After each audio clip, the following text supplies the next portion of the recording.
Hey everyone, my name is James and I hope you guys are having a great holiday season so far.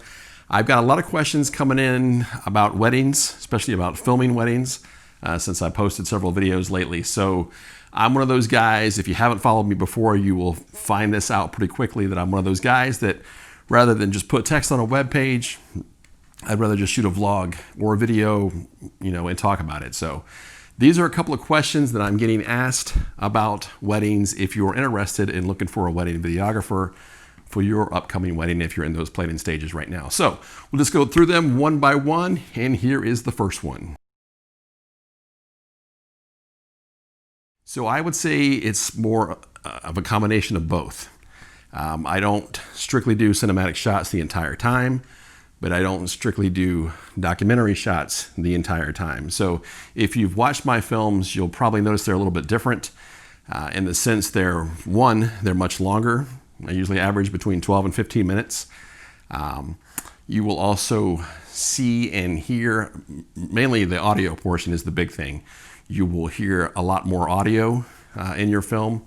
Many videographers, they will take snippets of your ceremony, snippets of the speeches, and then they'll combine that with some audio tracks, and then that kind of comes out to your 5 or 6 minute film that you get. And I'm just one of those guys that's just not me. I'm not going to do that. So where I'm going with that is, like I said, I shoot a combination of both. I mean, you'll see a lot of cinematic type movement type shots in the wedding film, but I've approach this, and again, this is not a knock on anybody, this is just my view, my perspective for you guys. So I've approached wedding films in the sense that I've put myself in your shoes. My wife and I, we didn't have a videographer at the time for our wedding. I wish we did, but I put myself in your shoes and I think, what would I want for my wedding as far as what would I want for the end product? If I'm going to pay X amount and you guys are paying a lot of money for wedding video, what would I want to get out of that video at the end? So that's the approach that I'm taking. I will, this might sound bad, but I'm going to go ahead and say it. I am one of those guys. If you enjoy the slow motion constantly throughout your video, and I'm talking like if you get a 5 or 6 minute final video and the entire 5 or 6 minutes is nothing but slow motion of different scenes, of different footage all throughout your video, I'm not your guy. That's not for me. To me, in my opinion, that's something that you do like for a 30-second trailer, kind of like a trailer highlight of your video. Like, hey, this is what happened during their day. This is what's coming, just giving you something to look at. But when I watch, and I just watched one like half an hour ago, just taking a break and come across this one guy, and I was like, all right, let me see what this guy's got. And, because there's a lot of people I admire. There's a lot of other great videographers out there. And I clicked on his film, and I'm hearing the ceremony. I'm hearing speeches, in real time. But the entire 5 minute and 45 second clip was nothing but slow motion. And I thought, man. Anyway, so if that's what you're into, that's great. But if you're into that, I'm not the videographer that you want. I come at it from the perspective that you've got your parents there with you. You've got your bridal party there with you. If there's 4, 5, 6, even 2 or 3 on each side, you're going to hear I try to get the entire bridal party. I try to get your mom and your parents, speaking if I can. And then I take all that audio and I sprinkle it all throughout your film. So that way, when you look back years from now, not only are you watching and seeing everyone in terms of who was at your wedding, but you're also hearing those voices as well. You're hearing your best man. You're hearing your maid of honor.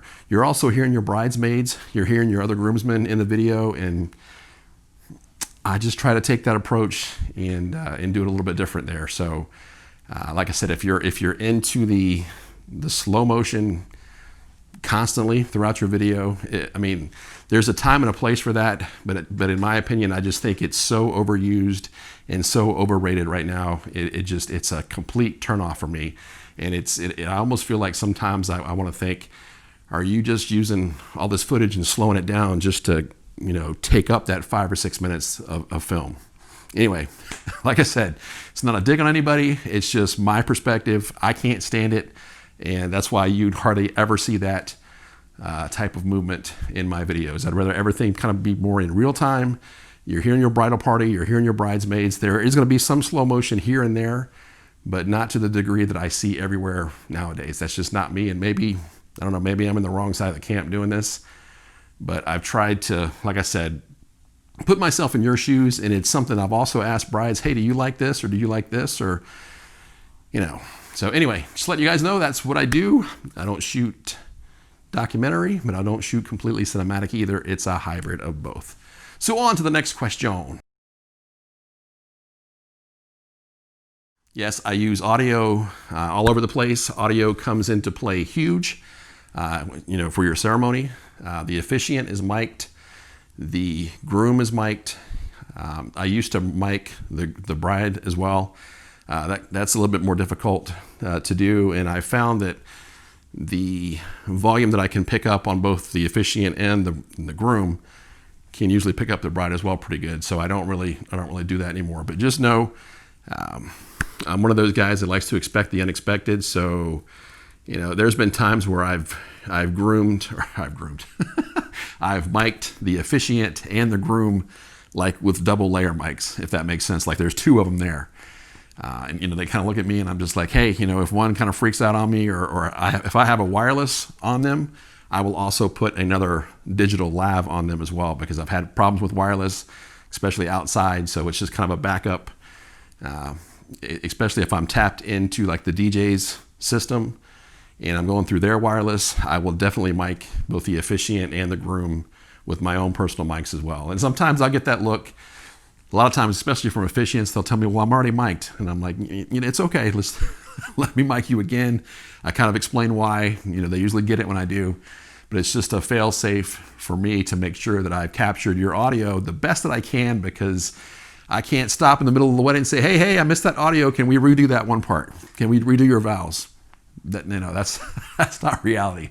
So professional audio is used all over the place, guys, especially during your ceremony. So yeah, definitely know you're in good hands with the audio side of things. I love to use drone footage in your wedding films. I'm a licensed pilot. I will use it when I can, if it's, you know, weather permitting. So if it's a gloomy day, if it looks like it's going to rain, if it's really windy, it's not coming off the ground. I'm sorry. I've got to watch out for the safety of others, as you know, that's first and foremost priority.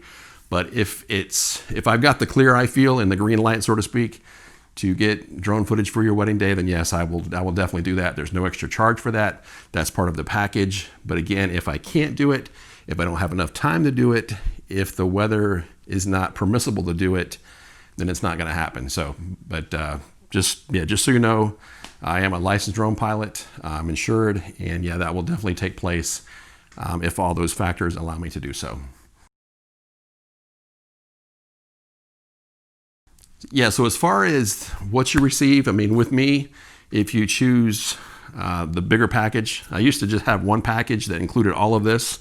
And then I thought, well, let me break it down into smaller packages just for, you know, for people to be able to afford, you know, a beautiful wedding film, but may not have enough to afford kind of the bigger package. So I've scaled back and done smaller packages. I also live stream. If you guys are interested in live streaming your wedding, I can do that.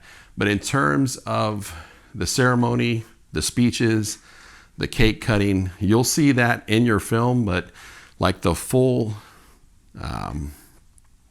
shebang, if you will, I guess, of your ceremony, the first dance, the speeches, those come with kind of the upper package, the top of the line package. And the reason that I do that is because I've had speeches in the past with weddings, and it's awesome when it happens. I mean, I think it's great. A lot of speeches, they'll be like 5 or 10 minutes maybe, but then I've had some speeches with some weddings where they've had 2 or 3, 4, 5 people speaking, and the speeches will go on for, you know, 20, 25 minutes. And it's nice to be able to capture that, to film that. I'm going to film it as it is, but if you want to see the whole, you know, the entirety of your speeches, that's with the top of the line package, because that does take me time to do that. So yes, that is offered. I know most people kind of give you a little 5-minute, 6-minute film, and that's all you get. But like I said, with mine, you'll get the 12 to 15 minute film as well as all of that if you're interested in that. So good question on that. So the two things that I require are a contract, a signed contract, and a small deposit. And that basically will just lock me in with your day. There's no other events, nothing else that goes on with me during that day. I'm exclusively locked in with you. And the balance for your wedding, whatever package that you pick, is due a week beforehand. So again, we would go over all this via email, but it's just nice to know, this is how, if you're watching this, you're like, hey, this is how this guy works. If you want to talk to your fiance, or you're planning your wedding right now, this is what I do. Just a small deposit, contract, and then you're locked in with me for the day. So I'm currently booking for 2021 and 2022 guys, and just to let you know that. But like I said, there's smaller packages, and as far as cost wise, and then it moves up from there. And then if you're interested, I've done this several times. In fact, I just live streamed both a Christmas performance and a funeral. The Christmas performance was for a school, and the funeral was obviously for a funeral. And that family had family, New York, California, Colorado, New Mexico, all over the place that couldn't come in when they called me with it. And I thought, hey, that's a perfect idea. I'd love to help you guys with that, to help the family experience or get closure with everything going on. So anyway, if you're interested in live streaming your wedding, let me know. I can definitely do that as well. And that would allow your family, friends, whoever, kick back on their couch, pull up YouTube on their big TV, and then watch your ceremony from there. So anyway, I hope these questions have helped you guys. Hope you're having a great week so far, and I will catch you on the next VLOG. All right, guys, have a good one.